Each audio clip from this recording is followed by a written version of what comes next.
So ఇక్కడ కోడ్నలో మీరు ఎలా జాయిన్ అయ్యారు? నేను 2-3 ఇన్స్టిట్యూట్స్ ముందు చూశాను సార్. డెమో క్లాసెస్ కూడా విన్నాను.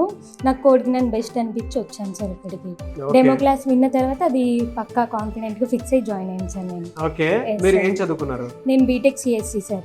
బీటెక్ సిఎస్సి ఎక్కడ చదువుకున్నారు? Eluru CR Reddy sir. ఓహో, ఏలూరు నుంచి ఇక్కడికి వచ్చారు. Yes sir. మీకు విజయవాడ దగ్గరే కదా, మీరు ఎక్కడ జాయిన్ అవ్వచ్చు కదా. ఇక్కడ డ్రైవ్స్ ఉంటాయి కదా సార్, అవి ఆన్లైన్లో అంటే వాకిన్స్ అటెండ్ అవ్వచ్చు అని, ఆఫ్లైన్గా అటెండ్ అవ్వచ్చు అని ఇక్కడ జాయిన్ అయ్యాను సార్ నేను. ఓకే, అక్కడ కూడా డ్రైవ్స్ అవుతాయి కదా. డ్రైవ్స్ ఎక్కడైనా కోడిగ్నన్లో ఒకటే కదా సార్, అంటే అన్ని జరుగుతాయి సార్. కాకపోతే వాకిన్స్ అటెండ్ అవ్వచ్చు, ఆఫ్లైన్గా అటెండ్ అవ్వచ్చు అని ఇక్కడ జాయిన్ అయ్యాను సార్. ఓకే, ఇక్కడికి వచ్చిన తర్వాత ఎలా అనిపిస్తుంది అమ్మా మీకు? అంటే వాళ్ళు చెప్పింది కరెక్ట్ అనిపించింది సార్. ప్రాక్టీస్ సెషన్స్ కానీ, క్లాస్లో లిమిటెడ్ స్టూడెంట్స్ కానీ, చాలా మంది ప్లేస్ అయిన వాళ్ళని బట్టి కానీ అది ఓకే అనిపించింది సార్. జనరల్గా యూట్యూబ్లో వీడియో చూసిన తర్వాత, లేదంటే ఫేస్బుక్లోను ఇన్స్టాగ్రామ్లోను వీడియో చూసిన తర్వాత లోపల అక్కడ జరిగేది ఒకటి, వీళ్ళు చెప్పేది ఒకటి, అంతా పెయిడ్ అది ఇది అని చెప్పేసి మాట్లాడుతుంటారు. అవును సార్, నా ఒపీనియన్ కూడా అదే సార్. కానీ ఇక్కడికి వచ్చినాక అది రాంగ్ అని ప్రూవ్ అయింది సార్.